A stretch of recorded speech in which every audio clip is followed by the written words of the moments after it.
Bonjour à tous, aujourd'hui je vous présente AgentKit, donc c'est le nouveau N8N de OpenAI si on veut.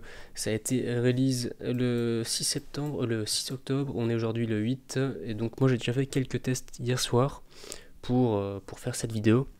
Et je vous cache pas qu'il y a des choses à dire, je vous cache pas que N8N n'est pas en danger. Alors bien sûr, ici c'est une chaîne sur laquelle je parle de N8N, donc vous allez me dire, ouais mais Gilles, tu vas prêcher ta paroisse, tu vas forcément dire que l'outil de OpenAI ne fonctionne pas pour défendre tes intérêts. Et donc pour répondre à ceci, en fait moi ça m'est un peu égal que N8N se fasse détrôner, qu'il y ait d'autres outils qui concurrencent N8N, parce qu'au final la concurrence est toujours intéressante sur le marché pour l'évolution, etc.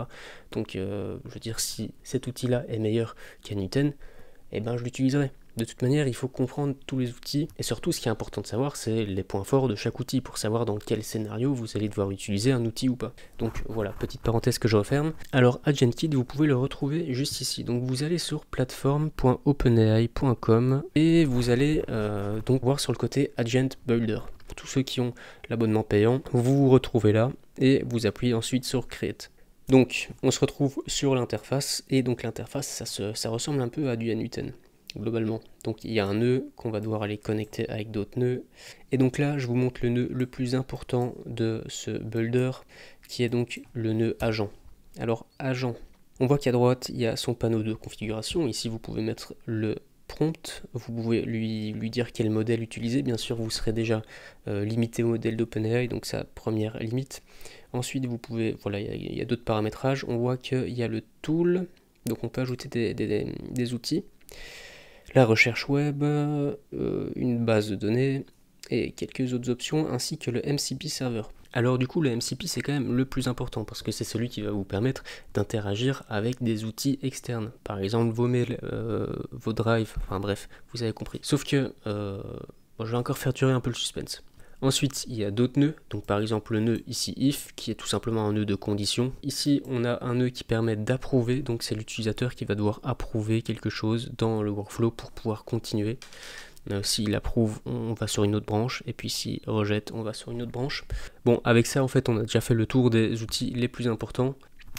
Alors un autre truc sur lequel OpenAI est un peu communiqué, ce sont donc les widgets. Donc par exemple votre agent, imaginons que c'est un agent qui donne la météo à l'utilisateur. On est d'accord que c'est un agent qui sert à rien, mais par contre c'est un exemple qui est plutôt parlant. Donc vous allez ici sur agent, vous mettez output format, et là vous allez appuyer sur widget et vous allez en créer un nouveau. Donc ça vous met là-dessus, et moi je vais vous montrer un peu la galerie des différents widgets que vous pouvez avoir. Mais donc par exemple, imaginons que vous avez un agent IA donne la météo aux utilisateurs, et bien vous allez utiliser ce widget là, ce widget ici, vous allez le copier, hop, et bref, vous allez l'intégrer dans l'agent qui est juste ici. Ensuite, il y a un autre nœud qui est intéressant, c'est le nœud celui-ci. Donc c'est une sorte de nœud de modération. Donc par exemple, ici vous allez pouvoir lui empêcher, donc à votre agent, de faire des hallucinations. Vous allez pouvoir aussi bloquer ou en tout cas contrer la personne qui utilise votre bot et qui enfreint peut-être vos règles, les conditions générales, ou alors qui... Tout ça, vous allez pouvoir le régler ici avec une sorte de modération qui s'appelle Guardrails. Bon, maintenant ce qu'on va faire, c'est qu'on va créer un workflow qui va nous permettre de faire de la qualification lead, et donc de récupérer un numéro de téléphone et une adresse mail. Donc là j'ai écrit un petit prompt un peu nul. Ce que je vais faire, c'est que je vais demander de l'améliorer. Améliore le prompt. Voilà, boum. Mais il ne sert à rien ce truc. À quoi ça sert? Donc, ouais. Donc le crayon, je sais pas à quoi il sert. Hein. Enhance, peut-être en anglais. Enhance the prompt. Bon, voilà. On va demander à chat tout simplement d'en créer un. Chat, hop.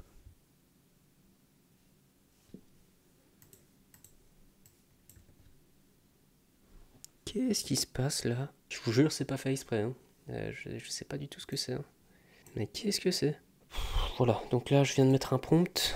C'était laborieux, j'ai envie de dire. Et donc on a un prompt qui permet normalement de récupérer des mails et des téléphones. Donc là pour l'instant on va pas ajouter. Et là il est en train de me refaire le prompt. Je comprends rien. Je vous le dis tout de suite, je ne comprends rien. Ok, donc là il me l'a amélioré apparemment. Ok, cool. Bref, c'est un prompt. On va essayer déjà l'agent IA. Donc ici, on va aller sur Preview. Bon, ok, donc là il a récupéré les informations. Donc maintenant on va ajouter une étape et on va lui dire, lorsque tu as les infos, tu as les coordonnées de la personne, je vous envoie par mail. Sur mon adresse perso.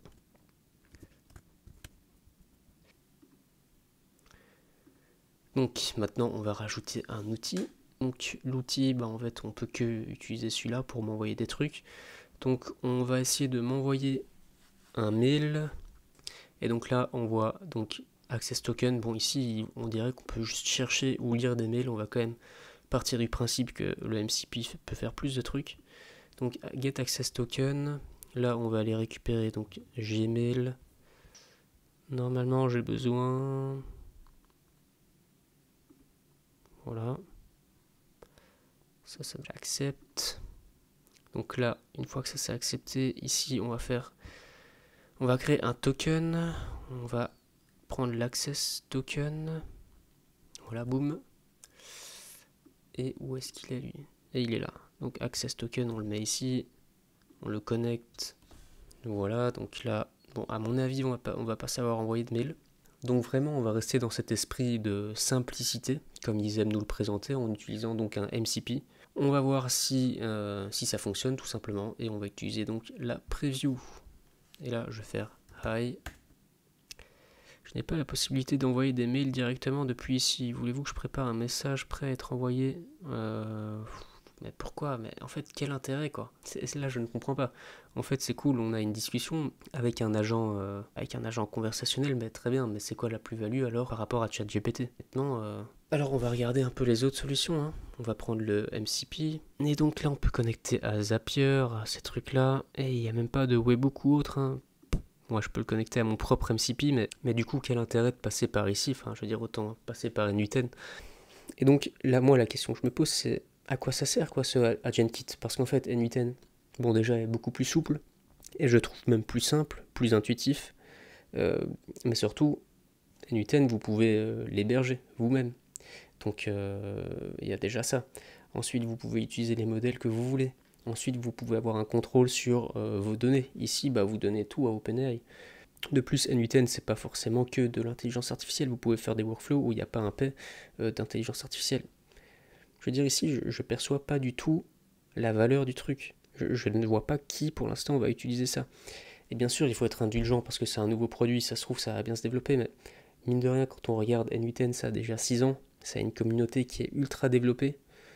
Je vois pas ce qu'ils sont en train de faire. De plus, j'ai vu sur Twitter un gars qui disait, donc c'est un gars qui bosse chez OpenAI, qui dit qu'ils ont développé cet outil-là en 6 semaines et donc 80% du code a été écrit par Codex.